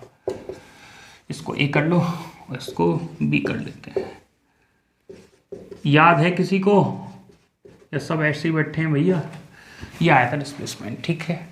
इसने कहा है कि आर स्क्वायर ज़्यादा है, मतलब ये हायर डेम्पिंग की सिचुएशन है, क्योंकि ये डैम्पिंग को शो करता है। किसको करता है ये शो? डैम्पिंग को। तो ये किसकी कंडीशन है? हायर डैम्प्ड की कंडीशन है। तो देखो, यदि यहाँ आर जो है वो बड़ा है किसकी तुलना में, बताइए? ओमेगा नॉट स्क्वायर की तुलना में। यही है ना क्वेश्चन? तो ओमेगा नॉट स्क्वायर से आर बहुत बड़ा है, तो कहने का मतलब ये पूरी क्वांटिटी कैसी रहने वाली है? नेगेटिव। यहाँ तो ऑलरेडी आर बहुत बड़ा है तो ये भी नेगेटिव। इसका मतलब क्या होगा? यहाँ जो कंडीशन होने वाली है, ये ठीक है कि समझ में आ रहा है आपको? नहीं, रुको रुको रुको, ये r square minus omega not square है क्या? हाँ, क्योंकि आर स्क्वायर बहुत बड़ा है, ठीक है। तो कहने का मतलब इस टाइप की एक इक्वेशन आती है, उस इक्वेशन में x जो है वो हमेशा इस फॉर्मेट में आएगा, मतलब ये घटेगी। आपको याद होता है तो इसको हमको गामा मान लेते हैं। तो x बराबर e की power minus r t common आ जाता है, यहाँ लिखते हैं e की पावर गामा टी, और यहाँ लिखते हैं e की पावर माइनस गामा टी, और ये आ जाता है साइन हाइपरबोलिक की टर्म में, ठीक है। तो कहने का मतलब जो डिस्प्लेसमेंट है ना, वो अकॉर्डिंग टू इस फंक्शन के अकॉर्डिंग वेरी करता है। और ये फंक्शन क्या है? एक्सपोनेंशियल डिक्रीमेंट है, चरघातांक के रूप से घटता है। क्या? आयाम। तो ये फॉर एग्जाम्पल टाइम है और ये आपका डिस्प्लेसमेंट है, तो चरघातांक के रूप से तेजी से घटता है, ठीक है। तो तेजी से कोई चीज़ घट रही है, अब बताओ इसमें इस ग्राफ को बढ़ने की संभावना है ही नहीं, क्योंकि इसमें एक ही फैक्टर है घटने वाला। तो इस केस में हमारा कोई भी दोलन नहीं होगा, तो ऑप्शन होगा बी, अपीरियोडिक मोशन। मतलब पीरियड नहीं बनेंगे उसमें, मतलब वो बार बार लौट के वापस नहीं आएगा, अपीरियोडिक मोशन होगी, ठीक है। चलिए देखो, वही क्वेश्चन रिपीट हुआ है, रिपीट तो नहीं कह सकते पर आई थिंक ये क्वेश्चन है, अरे नहीं ये बहुत अच्छा क्वेश्चन है। देखो वो क्वेश्चन नहीं, अलग है, ये SHM का है। ए बराबर क्या पढ़ाए थे अभी? ओमेगा नॉट स्क्वायर ए है। आप कहेंगे सर क्वेश्चन तो पढ़ दो एक बार, लेकिन देखो भाई, एक दोलक का आयाम कितना है? 1 एंगस्ट्रम से 4 एंगस्ट्रम बढ़ाया जाता है, मतलब एक ऑसिलेटर का एम्पलीट्यूड 1 से 4 कर दिया जाता है। एम्पलीट्यूड क्या हो जाता है? 1 से बढ़ के 4 हो जाता है। तो बताइए उसका एक्सेलरेशन कितना गुना हो जाएगा? भैया एक्सेलरेशन तो सीधा सीधा ए के प्रोपोर्शनल होता है। तो ए जब 1 होगा तो एक्सेलरेशन इतना होगा, ए जब 4 होगा तो एक्सेलरेशन इतना होगा। तो ये माना 4 पे है, ये 1 पे है, तो 4 के टाइम पे जो एक्सेलरेशन है वो 4 गुना किसका हो जाएगा? ए का। तो ऑप्शन आ जाएगा इसका डी, ठीक है। चलिए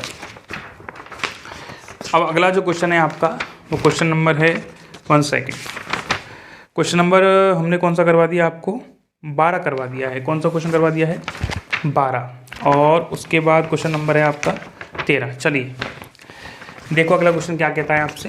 ये कहता है कि अवमंदन दोलक का विशेषता गुणांक, ये भाई हम करवा चुके हैं अभी अभी आपको, ये क्वेश्चन हम आपको करवा चुके हैं।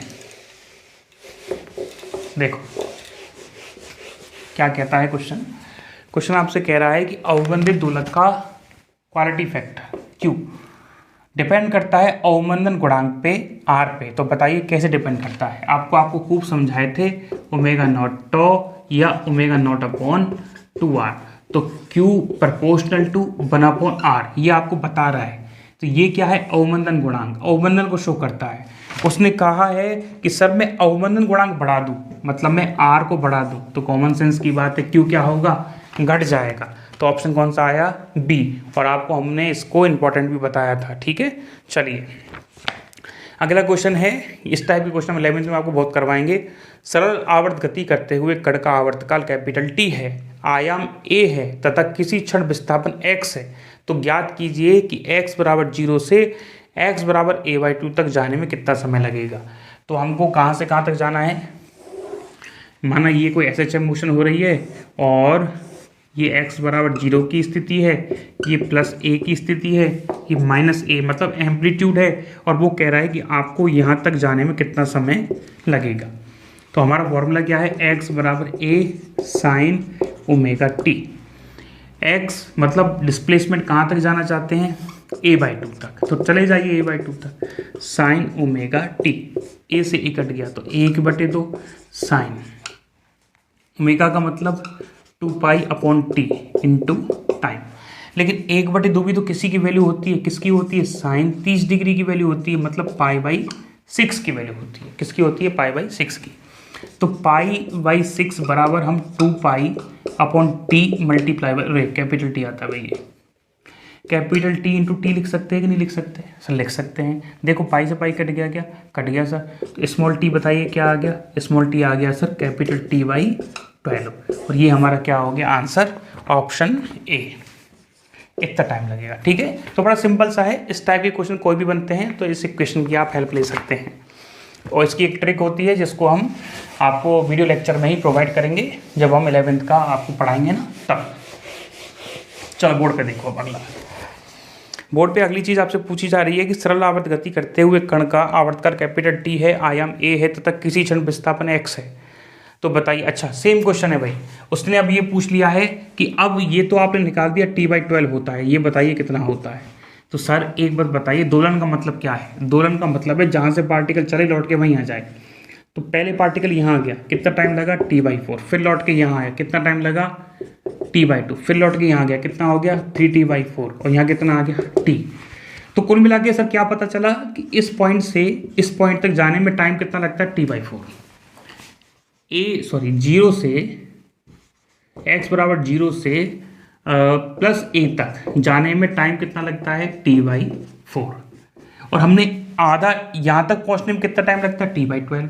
तो जाहिर सी बात है सर यहाँ जो टाइम लगेगा ना वो कितना लगेगा, वो लगेगा T/4 माइनस T/12। सॉल्व करो जरा, 12 3 - 1, तो ये आ गया T, तो T इंटू 2/12 और आ गया T/6। तो यहाँ से यहाँ तक एक बार हम रिपीट कर रहे हैं, डायग्राम थोड़ा सा गंदा हो गया है, देखो देखो बोर्ड पे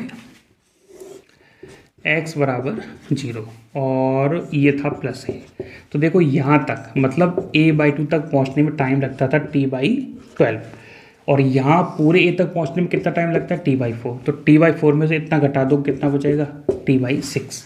तो यही पूछा गया है, T/2 से a तक पहुँचने में कितना टाइम लगता है। चलिए ऑप्शन कौन सा है इसका, ऑप्शन नंबर डी है, ठीक है। कौन सा ऑप्शन है भाई, ऑप्शन डी। अगला क्वेश्चन आपसे पूछा गया है, 13 हो गया, 15 हो गए, अरे क्या किया इन्होंने यार। हाँ जी, अगला क्वेश्चन देखो 16, अनुनाद की स्थिति में विस्थापन कैसा होता है, अभी अभी समझाया था आपको, मैक्सिमम होता है, ठीक है। अनुनाद की स्थिति में रेजोनेंस की कंडीशन में कोई भी हो, एनर्जी हो, वेलोसिटी हो, एम्पलीट्यूड हो, कोई भी चीज़ हो, क्या होगा, मैक्सिमम। अनुनाद की मतलब क्या होता है, अनुनाद का मतलब या मैक्सिमम समझो, ठीक है। चलिए एक स्प्रिंग, एक बार वो बता रहे हैं, अनुनाद कभी भी आ जाए मैक्सिमम में टिक कर देना, सही होगा आंसर। एक स्प्रिंग से लटके हुए द्रव्यमान का आवर्तकाल कैपिटल टी है, ओके। यदि स्प्रिंग को 3 बराबर भागों में बांट लिया जाए तो बताइए नया आवर्तकाल कितना आएगा। गजब, बहुत बढ़िया क्वेश्चन, बहुत बढ़िया, अरे मज़ा ही आ जाएगा, पढ़ो उसको। ये क्वेश्चन जो है हमने आपको तो खैर इसका थोड़ा सा समझा दिया था वैसे, और अभी थोड़ा सा और एक्सप्लेन कर देते हैं कि जिस तरह रेजिस्टेंस को श्रेणी और समांतर में जोड़ा जाता है, सीरीज और पैरेलल में जोड़ा जाता है, उसी तरह कैपेसिटर को भी जोड़ा जाता है और उसी तरह स्प्रिंग को भी जोड़ा जाता है। लेकिन ध्यान रखना, बहुत बढ़िया बात बता रहे हैं आप, कहेंगे सर बढ़िया का तो पता चलेगा, बताओ आप एक बार, ध्यान रखना, बहुत अच्छी बात है। रेजिस्टेंस को सीरीज और पैरेलल में जिस फॉर्मेट में जोड़ा जाता है, सीरीज में डायरेक्ट जोड़ते हैं, पैरेलल में 1/r करके जोड़ते हैं, उसी फॉर्मेट में इंडक्टर को जोड़ा जाता है। किसको, प्रेरकत्व को। और कैपेसिटर को जिस फॉर्मेट में जोड़ा जाता है उसी फॉर्मेट में स्प्रिंग को जोड़ा जाता है। कुछ बात आया समझ में। रेजिस्टेंस को कैसे जोड़ते हैं, सीरीज बराबर क्या होता है, R1 + R2 + R3, उसी फॉर्मेट में इंडक्टर को जोड़ोगे। कैपेसिटर में सीरीज में क्या होता है, 1/C1 + 1/C बराबर 1/C1 + 1/C2, उसी फॉर्मेट में स्प्रिंग को जोड़ोगे। तो देखो उसने कहा क्या है, उसने कहा है कि कोई के, अरे क्वेश्चन नंबर 16 नहीं, क्वेश्चन नंबर 17, उसने कहा है कि कोई स्प्रिंग है जिसमें हम, सॉरी ऐसे बनाओ क्योंकि उसने लटकाया है ना, ये लो जी, एक स्प्रिंग है जिससे हमने किसी पार्टिकल को लटकाया और माना इसका जो स्प्रिंग कांस्टेंट है वो के है और टाइम पीरियड आता है टी। उसने कहा है कि स्प्रिंग को सर 3 भागों में काट के एक भाग से लटका दो। तो इसको 3 पोर्शन में हमने डिवाइड कर दिया, 1 2 3, और स्प्रिंग रह गई इतनी सी, और यहाँ इससे लटका दिया मास, उतना ही मास। तो बताइए अब नया टाइम पीरियड क्या होगा। तो टाइम पीरियड तो फॉर्मूला बड़ा सिंपल सा है, 2 पाई रूट m/k, और यहाँ क्या आएगा टी डैश बराबर 2 पाई रूट, मास तो सर अभी भी बराबर है तो स्मॉल m, यदि स्मॉल m मास है तो ठीक है, और क्या आएगा कैपिटल K डैश, क्योंकि अब इस स्प्रिंग का डैश बदल गया है, अब स्प्रिंग कांस्टेंट बदल गया है क्योंकि स्प्रिंग छोटी हो गई है। अब हमको ये पता लगाना चाहिए कि K डैश कैसे निकालेंगे।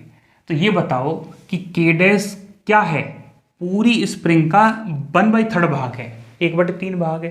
या ये कह सकते हैं कि सर एक K डैश की स्प्रिंग लो, फिर एक और K डैश की स्प्रिंग लो, और फिर एक और K डैश की स्प्रिंग लो, और तीनों स्प्रिंगों को जोड़ के एक,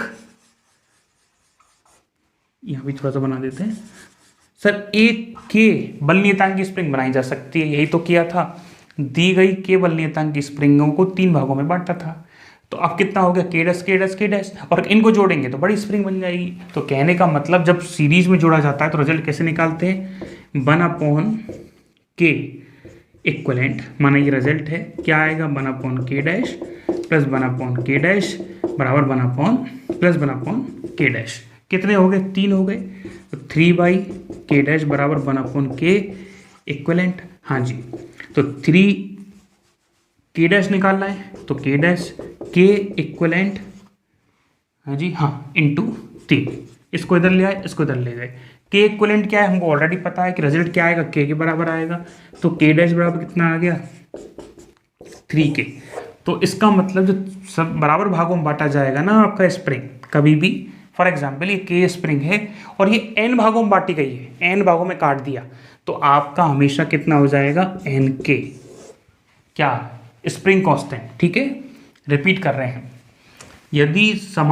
यदि एक स्प्रिंग को n बराबर भागों में बांट दिया जाए तो आपका नया स्प्रिंग कांस्टेंट हो जाएगा n इंटू के, और यदि एक स्प्रिंग को समान भागों में जोड़ दिया जाए, मतलब समान स्प्रिंग को जोड़ दिया जाए जिनका के हो, तो आपका n स्प्रिंगों को जोड़ा जाएगा तो K डैश मिलेगा आपको K/n।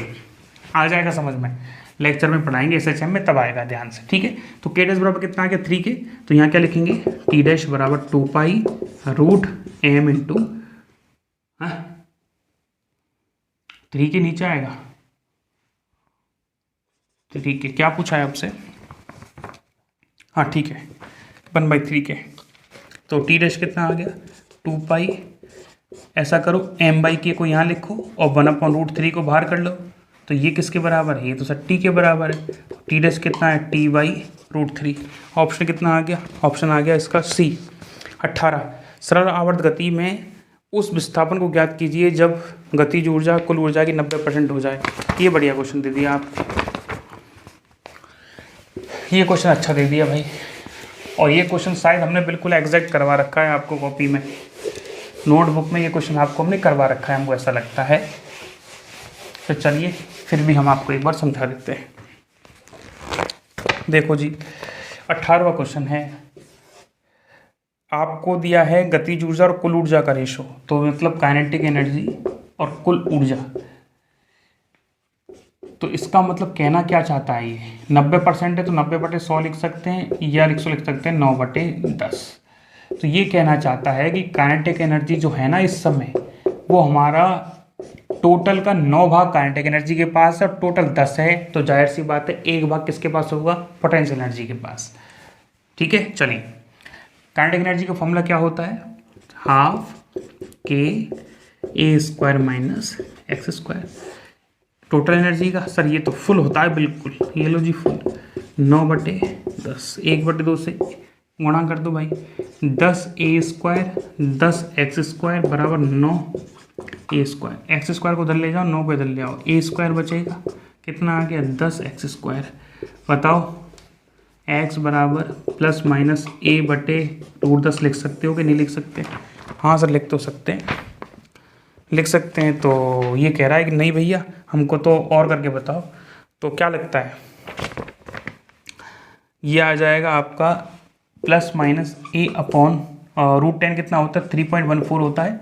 इसको सॉल्व कर लो 0.62, तो ऑप्शन इसका आना चाहिए ऑप्शन बी के आसपास। सॉल्व कर लेना, आपका ऑप्शन सामने है। ठीक है, चलिए क्वेश्चन नंबर अब देखते हैं हम लास्ट 19 और 20। क्वेश्चन नंबर 19 बड़ा साधारण सा है कि 300 दोलन प्रति सेकंड आवृत्ति वाले दोलक का आयाम 3000 कंपनों के उपरांत उसके प्रारंभिक मान का 1/10 रह गया आ जाता है। तो अवमंदन नीयतांक की गणना करो। ये आपको हमने समझा रखा है वैसे, तो फिर भी हम आपको एक बार और रिपीट कर देते हैं।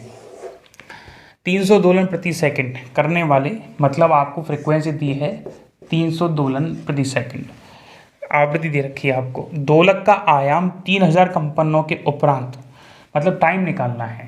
तो ये क्या है, फ्रिक्वेंसी 300 दोलन करता है 1 सेकंड में।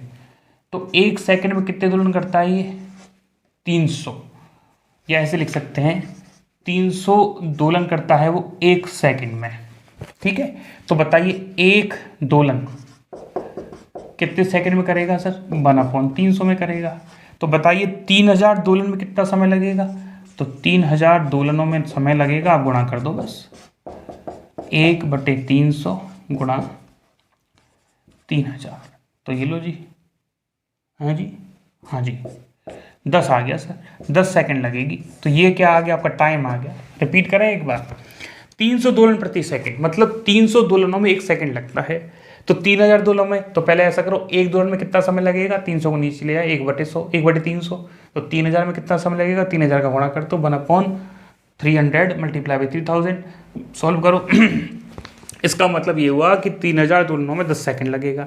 आयाम कितना रह जाता है 1/10, ए कितना रह जाता है A0/10।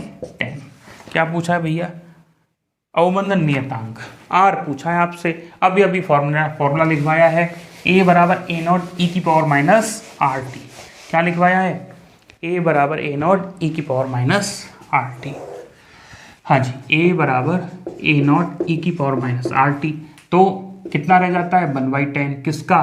टोटल का, A0 का। e की पावर माइनस R टाइम कितना है 10 सेकेंड। A0 से A0 कट गया। अभी देखो उल्टा कर दो, अभी सिखाए थे कैसे करते हैं। 10 लॉग ले लो, log e base into 10, sorry e base 10 बराबर R into 10। Log e base 10 का मतलब 1 नहीं होता, लॉग 10 बेस 10 का मतलब 1 होता है। इसका मतलब 2.303 से गुणा करेंगे, इसको लिख सकते हैं लॉग 10 बेस इंटू 10 बराबर R गुणा 10। तो ये तो हो गया 1, तो 2.303 बराबर R गुणा 10, और R बराबर कितना आया 0.23 प्रति सेकेंड। ठीक है, ऑप्शन कौन सा है इसका? सी। एक अवमंदित दोलक का आयाम 2 मिनट में आधा रह जाता है। ओके, ठीक है भैया। कंपन प्रारंभ होने के 8 मिनट बाद आयाम 2 मिनट में आधा रह जाता है। ये फॉर्मूलेट लगाओ, क्या निकालोगे? R की वैल्यू। ठीक है, और R की वैल्यू रख के क्वेश्चन को सॉल्व करोगे। सर आप ही कर दो एक बार, लास्ट तो बचा है ना बस। यही आदत है जो सिलेक्शन ना होने के लिए रिस्पॉन्सिबल है, यही बिल्कुल यही आदत है। और ये लास्ट तक तुम्हारी ख़त्म नहीं करवाई ना, तो फिर देखते हैं क्या करेंगे, क्या कर सकते हैं, कुछ नहीं। एक अवमंदित दोलक, लेकिन ख़त्म करवा देंगे, ध्यान रखना। इतने क्वेश्चन करवाएंगे, इतना टेस्ट दिलवाएंगे, तुम्हारी इच्छा होगी कि करें तो बस टेस्ट ही करें। एक अवमंदित दोलक का आयाम 2 मिनट में आधा रह जाता है। क्या बढ़िया बात कही है। 2 मिनट का मतलब 120 सेकंड लिख सकते हैं, लिखने की जरूरत नहीं है, अगला भी 8 मिनट में पूछा है। ठीक है, तो देखो 2 मिनट में या 120 सेकंड में एम्पलीट्यूड रह जाता है अधिकतम का आधा। ऐसे क्वेश्चन को लिख लिया करो। कंपन प्रारंभ होने के 8 मिनट बाद आयाम कितना होगा? कंपन प्रारंभ होने के 8 मिनट बाद आयाम, तो आधा रह गया e की पावर माइनस RT। कितने मिनट में? 2 मिनट में। तो A0 से A0 1/2, ई की पावर माइनस आर गुणा 2 मिनट। ध्यान रखना मिनट को हम नहीं छोड़ रहे हैं क्योंकि 120 सेकंड लिखना चाहिए अकॉर्डिंग टू रूल। कोई बात नहीं, 2 ई की पावर माइनस आर गुणा उल्टा कर दिए, प्लस में आ गया, लॉग ले लो 0.693। क्या ले लिया? लॉग मत लो, ले लो, ऐसा लिखो आर गुणा 2 इंटू मिनट। अब बताओ आर का वैल्यू कितना, बताओ जल्दी। Log e base 2 upon 2 minute. बस अब हो गया काम, ये आ गया आर का वैल्यू। आप कहोगे सर लॉग ई 2693 होता है, 0.693 क्यों नहीं लिखे? अभी पता चलेगा क्यों नहीं लिखे। जितने न्यूमेरिकल करोगे उतनी स्किल डेवलप हो जाएंगी। अब निकालना है आपको 8 मिनट में कितना रह जाएगा, तो ए का वैल्यू निकालना है कितने मिनट में, ई की power minus r into 8 minute में निकालना है। अब क्या है, आर का वैल्यू ये रहा, तो ए बराबर ए नॉट ई की पावर, आर का वैल्यू कितना है बताओ, लॉग सर ई 2 अपॉन 2 मिनट। ये आर का वैल्यू मल्टीप्लाई बाई कितने मिनट से, 8 मिनट से। देखो जरा कितना मिनट बचेगा, कितना मिनट नहीं कितना बचेगा, 4। अब बताओ ए नॉट ई की पावर लॉग ई 2, यदि ये एक बार बताओ, यदि ये इसको ऐसे लिखते हैं, ऊपर क्या लिख रहा है -4 लॉग E2 लिख सकते हैं, क्योंकि 4 क्या है, 4 मल्टीप्लाई है लॉग के साथ, तो हमने 4 आगे लिख दिया, माइनस आगे है ही, तो -4 लॉग E2 आ गया। हम क्या जानते हैं, a लॉग x बराबर क्या लिख सकते हैं, लॉग x की पावर a, ऐसे लिख सकते हैं ना। ये 2 है तो क्या लिखेंगे, लिख सकते हैं ऐसे। तो सिमिलरली ए नॉट ई की पावर लॉग ई 2 की घात कितनी, -4, कितनी लिख सकते हैं, -4। ई की पावर लॉग हो तो वो कट जाते हैं, कट गए, कितना रह गया, 2 की पावर -4। ए नॉट 2 की power 4, A not by 16, A not by 60। Repeat करें एक बार, यहाँ से कर देते हैं। देखो जी एक बार और समझ लो, ये क्या है, हम वापस लिख रहे हैं इसी को, ये पहले है माइनस, फिर लिख रहा है लॉग ई की 2, फिर मल्टीप्लाई, ये ध्यान रखना 2 से मल्टीप्लाई नहीं है, ये इससे मल्टीप्लाई है 4 का। हम इसको ऐसा चाहते हैं ई की पावर माइनस के साथ लिख दिया जाए 4 को, और अब लॉग ई की पावर 2 है। अब हम चाहते हैं कि अब ये फॉर्मूला लगाओ, लॉग कोई भी हो, ई हो, tan हो, x दे रखा है, तो आप बस क्या लिख सकते हैं, लॉग, यदि ई बेस है तो x² या x² है तो उसको ऐसा लिख सकते हैं। तो -4 को 2 के पास ले जाओ, तो चलिए क्या लिख सकते हैं, ए नॉट ई की पावर लॉग ई और 2 की घात ई बेस में है -4। यदि ई की पावर लॉग है तो कैंसिल आउट हो जाते हैं, तो आ जाएगा ए नॉट इंटू 2 की पावर -4, ए नॉट बटे 2 की पावर 4, 2 की पावर 4 होती है 16, तो ए नॉट बाई 16 आंसर। कौन सा ऑप्शन है भाई, ऑप्शन बी। देखो उम्मीद करते हैं आपको सभी क्वेश्चन इसके समझ में आए होंगे, ठीक है।